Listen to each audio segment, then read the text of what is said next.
Hello, and welcome to our presentation on the progression of the social issue of women's education in Afghanistan. My name is Kevin Popsar. I'll start us off with an introduction. Afghanistan had started its progress in women's rights as early as the 1960s, with women being declared equal in its constitution back in '64. However, during the 1990s, we saw the rise of the Taliban, which enforced its extreme patriarchal values to halt this progress, and violently so. During the war in Afghanistan between the United States and the Taliban, there were attempts to empower the proper government of Afghanistan, which would support progress in women's rights, including access to education. These initiatives were making progress in the country and inspired hope for Afghans, only to fold immediately once the United States exited the country earlier this year, allowing the Taliban to become the de facto authority of the state. The main players in the overarching war were the United States and the Taliban, whose ideals diverge fundamentally: universal human rights and equal opportunity values versus ingrained conservative patriarchal ideals. In this presentation, we'll discuss the perspectives of both armed factions involved in this conflict, but also the views and actions of the various women taking a stand in the purely social aspect of the issue from the urban and rural aspects of Afghanistan. Next, we have the U.S. perspective on education rights for women in Afghanistan. So the original reason for involvement was during the Clinton administration, strong stances were taken on women's rights, especially from an international perspective. This correlated with the Taliban taking power in Afghanistan, which set up a logical way for the Clinton administration to back Afghan women and the push for more rights. Women's rights were also a major point in the original invasion in 2001 to go along with, of course, the attacks to 9/11. The different presidential perspectives. First, the Clinton administration,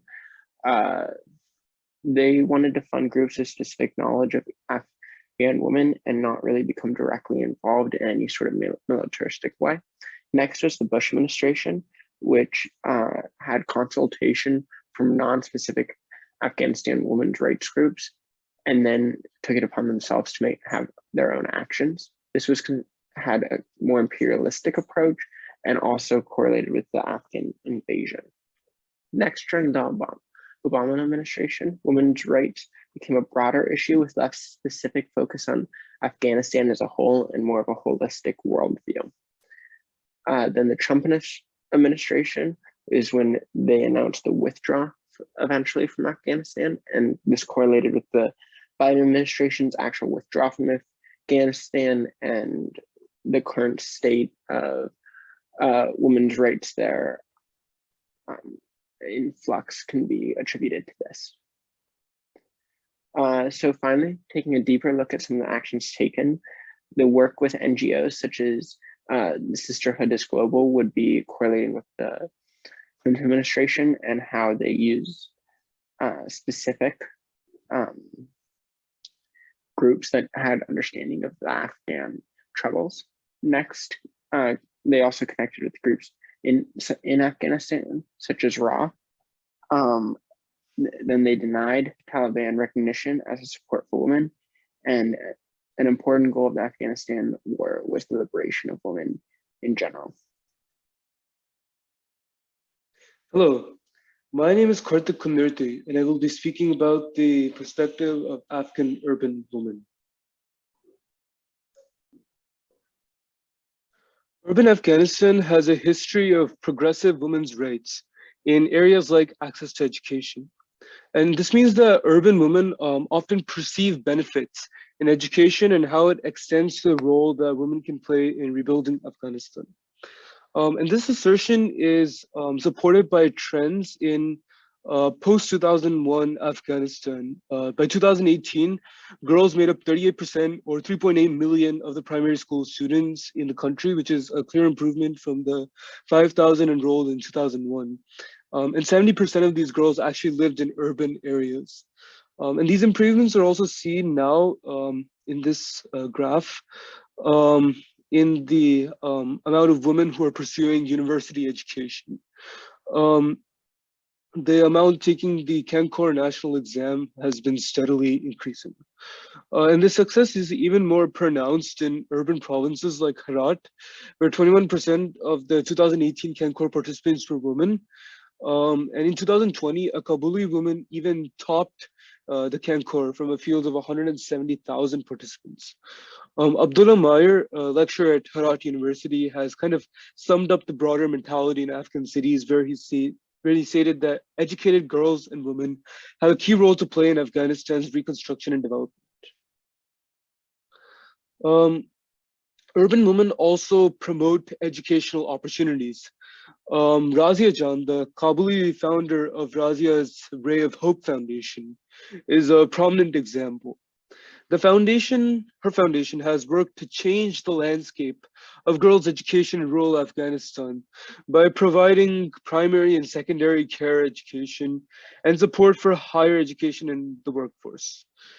Razia Jan has been internationally recognized for her work, even receiving the 2012 CNN Top 10 Hero Award. She has reflected in the interview. It took a lot of determination and courage to build the first girls' school in an area where girls did not count.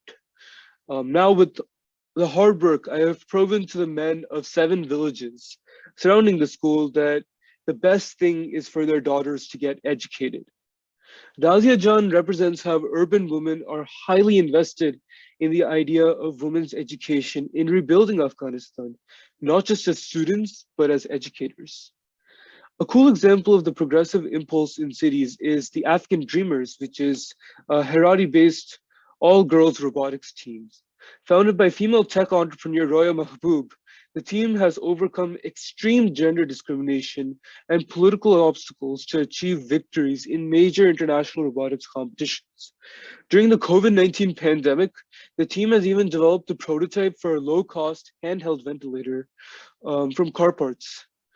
The Afghan Dreamers have come to represent hopes for a new generation of female engineers and scientists who can help build Afghanistan in the future. Hi, I'm Grace, and I'm doing the Afghan rural woman perspective.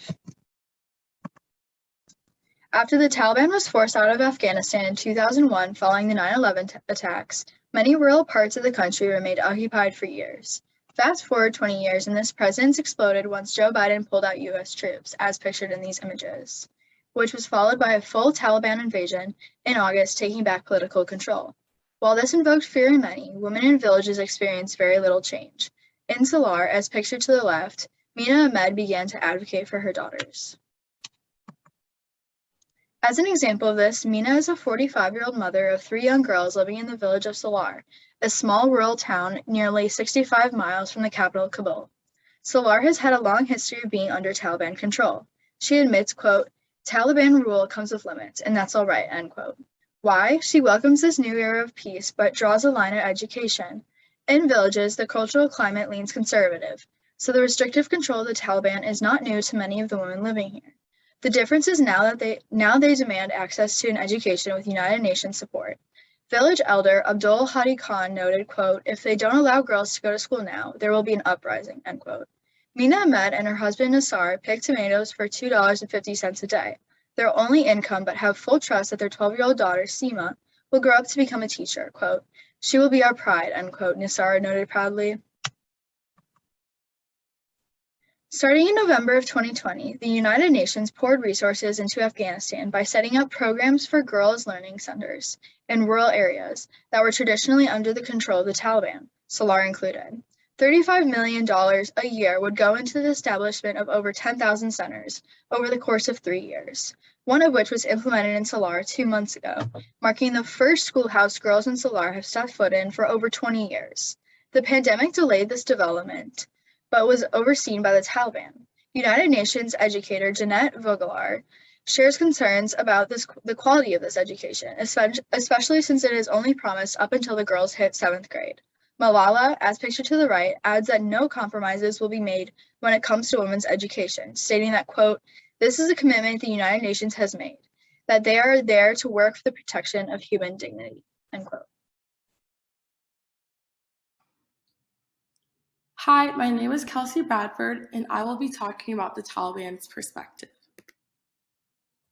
Fundamentalism is a counterattack of secularism, which the Taliban believed reduced its authority. Its main focus is to reject Western ideologies and to restore Islam by purifying society. The goal is to create an Islamic state based on the Sharia. Fundamentalists, therefore, concentrate their efforts on capturing the state and its centers of power, either legally within the democratic framework or violently by revolution. The Taliban wants to form a government, but their execution is their biggest flaw. They know that if they try to show the people of Afghanistan the kind of government they wanted, there would be no to little support, especially from women. So in order to get what they want, the Taliban forcefully makes the residents of Afghanistan do what they say or else they will retaliate. They do not have the experience, funding, or personnel to deliver sophisticated government services. Instead, their main strength is controlling security. They use their power and violence to demand security and obedience in exchange for the public safety.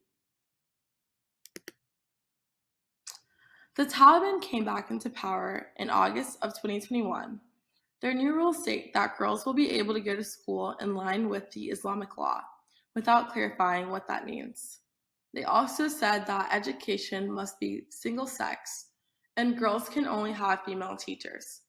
However, the Taliban has ordered for all women to stop attending schools, and many women are concerned that with the Taliban in control, this will be a repeat of the Taliban's last regime from 1994 to 2001.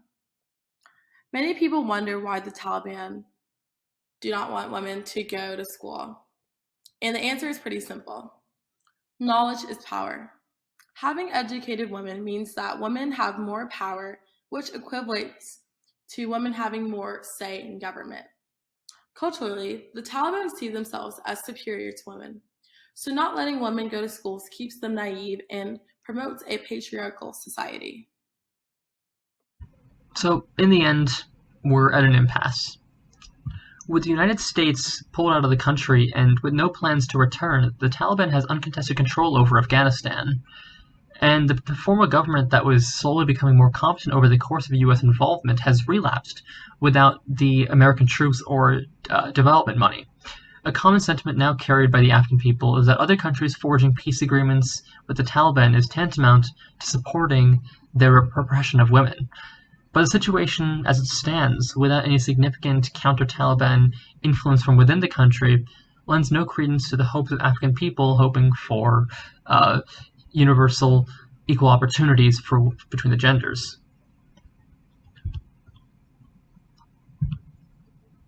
Thank you.